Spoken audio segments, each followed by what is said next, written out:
Joke's on you. Minnesota plays on as Terrence Shannon drives past Jamal Murray to make it 103-97. A-Rod feeling it. Then Jaden McDaniels had himself a night, 32 points, those coming over Jamal Murray. 10 boards to go with that 32 as Minnesota takes down Denver in Game 6 and advances to the second round. CBS NBA analyst John Gonzalez in with reaction. And John, I'm interested in your point of view on this one because at surface level coming into this one, Minnesota's down their four key contributors, their best player and a number of those at the top of this depth chart, and still they dictate terms for what felt like the whole 48 here. How are they able to do so? Yeah, the assumption was, oh, well, the Nuggets, this is going to be a 3-1 comeback for them, right? Because no Ant, he hyperextended his knee. No Dante DiVincenzo, he's out for the rest of the postseason and almost certainly all of next year with an Achilles. And then Ayo Dosunmu, who had stepped into that starting lineup and was excellent off their bench, but was sort of an emergency starter because of the other two guys going down. He had a calf injury, so he doesn't play either. I was thinking, man, they're cooked. Where are they going to get offense from?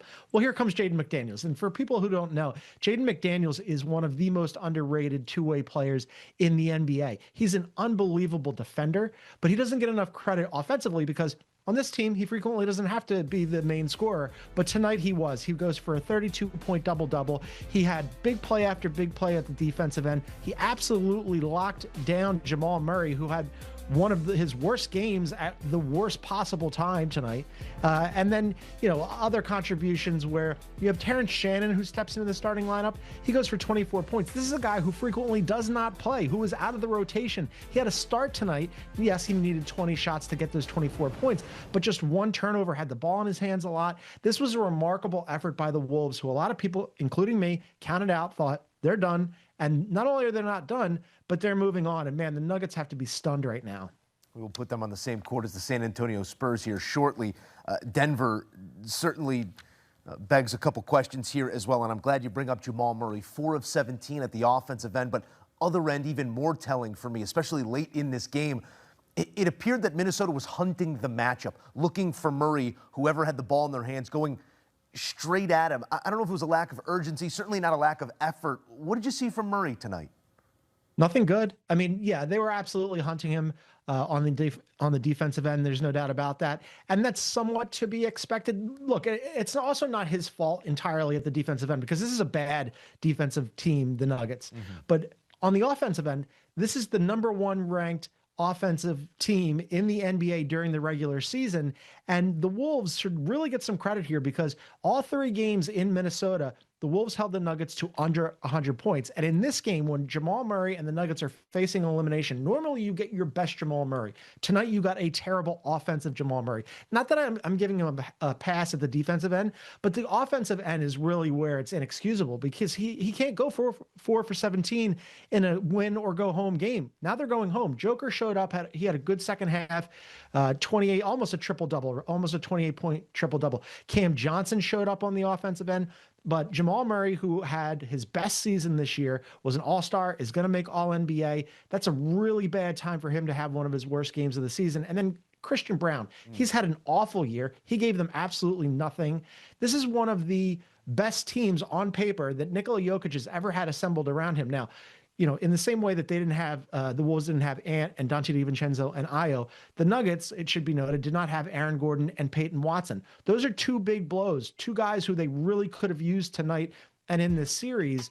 But if you're Nikola Jokic, you come into the season thinking, oh man, this is the best team I've ever had assembled around me, and now you're a first round out. That is hugely disappointing. And I'm glad we're looking at this graphic here because this is championship DNA at its core, whether it be Joker or Murray or, as you alluded to, some pieces that were not there. A first round exit is something different. It leaves a taste in your mouth, especially when the expectation is that of dictating series and dictating who the league runs through, how we felt about these Nuggets not too long ago. You said it, 96, 96, 98, and 114 offensively in these losses. Where did you see them fall flat of the team that was scoring 122 per on a nightly basis? Or is it just a simple fact of defensive intensity ramps up and they didn't match it offensively? Yeah, but both of so many different things. I mean, for sure, you have to give the Wolves credit at the defensive end because they have so many different guys that they can throw at you. Now, Ant again out, that doesn't help. But Jaden McDaniels is, I don't know if he's going to make all defense, but he's an all defensive caliber player. Rudy Gobert, much maligned Rudy Gobert, right? I mean, people love to dunk on that guy about his shortcomings and his deficiencies. He's an excellent defensive player, multi-time defensive player of the year. And in this series, even though tonight, again, Joker goes for almost a triple-double, it doesn't look like he played great defense on Joker. He played great defense on Joker, and they really made the Nuggets work. But then as I mentioned, not having Aaron Gordon, that's a killer. Not having Peyton Watson, that's a killer. Jamal Murray, not having his best game at the worst possible moment. Cam Johnson, despite the fact that he went for 27 points tonight, he was super uneven, not only this season, but in this series. And I mentioned Christian Brown. He's a starter for this team. They've gotten nothing from him all season long. And tonight, 3 points, 1 of 4. He was invisible. You had so many guys no-show in this thing. So it's really kind of surprising because I thought the Nuggets had a chance to make a really deep run. When the postseason alignment happened, I thought, oh man, this is tough for the Wolves. They've gone to back-to-back Western Conference Finals and they got the Nuggets in the first round. That's probably going to be a first-round exit for them. And not only was it not, they overcome 2 critical injuries to 2 of their 5 starters. Tonight, they show up all wearing Dante DiVincenzo jerseys. And I thought, okay, like this is some good team unity here. These guys are not giving up, and they certainly did not, and they're moving on, and they deserve it. Doing it for Rudiger, like they're walking into the coach's office, putting the jerseys down. They were inspired tonight, and we will get to that conference semifinal matchup in a moment here, but I feel like there is a big conversation sort of staring us in the eyes when we look at the Western Conference side of this playoff bracket, and it's the question of whose league is this, and the changing of the guard as we don't see the Stephs. Yes, we see Bron for how much longer. KD has missed the last few. It's an interesting moment right now in the NBA because Joker had stated his claim through all that he's accomplished, the championship to fully mint it. And then SGA does what he did a year ago. We also now get to see Victor Wembanyama try and add a championship pedigree to his name now. Does this first round exit essentially pass that torch once again to one of the younger of those 2 I mentioned? Yeah, I think so. I mean, Nikola Jokic, for my money, is still the best player in the world at the moment, but that's changing, right? He's going to finish top 3 in the MVP race, and that's a different conversation than who's the best player. But yes, right now, if you're the Spurs, you're thinking, oh man, we don't have to face Joker. Here come the Wolves who are hurt. There's a chance that Ant could be back for that series, but they're not again not going to have Dante DiVincenzo. And even if Ant comes back, what kind of Ant are you going to get? They're limited. The Spurs are going to be the heavy favorites in that. And then all of a sudden, they're on a collision course with the defending champion Oklahoma City Thunder. So you've got 2 of the top 3 MVP candidates, the reigning MVP against the defensive player of the year, the first guy who's ever won that award in unanimous fashion, who looks unbelievable. The Spurs are super deep at both ends of the floor, as are the Nuggets. That could be an absolutely gangbusters Western Conference Finals. And then whoever comes out of that will be the favorite to win it against whoever comes out of the East. So yes, it does feel like that. And look, this happens, right? The NBA is cyclical. The old guard can't be on top forever. It's always going to be refreshed with these new young players. It was last season with Oklahoma City, and now we're getting some more of that with the Spurs and Wemby. All right, let's get back to the here and now and putting focus on the Spurs and the Minnesota Timberwolves. That is our next matchup in that Western Conference semifinal. What do you see when you put those 2 on the same court together? Because you just made a great point about the defensive effort of Rudy Gobert against a Nikola Jokic, the defensive effort against the length of Victor Wembanyama, and the youth of the San Antonio Spurs is certainly going to be interesting for a week plus time.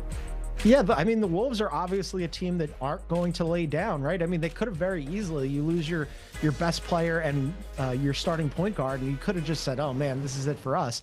Instead, they really fought, and they're moving on for a reason. They do have some really good defenders. Now, Rudy Gobert, as I mentioned, he really made Nikola Jokic work. But there's even when you're making Nikola Jokic work, he still almost goes for a triple-double tonight, right? And the same thing can be said of Wemby. He's similarly unguardable. They're going to try a bunch of different looks. Maybe they sometimes throw a Jaden McDaniels at him or Julius Randle or a Naz Reid. They're going to use up all their fouls.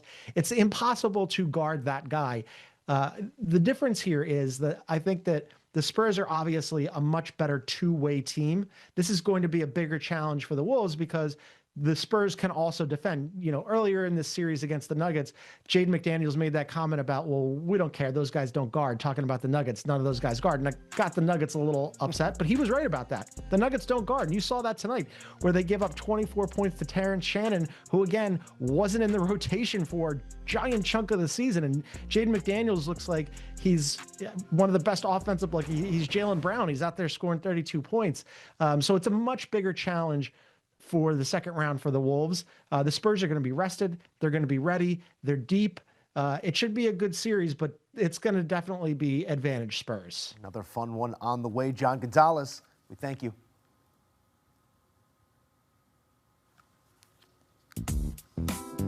Our look here at the history between these two come playoff time.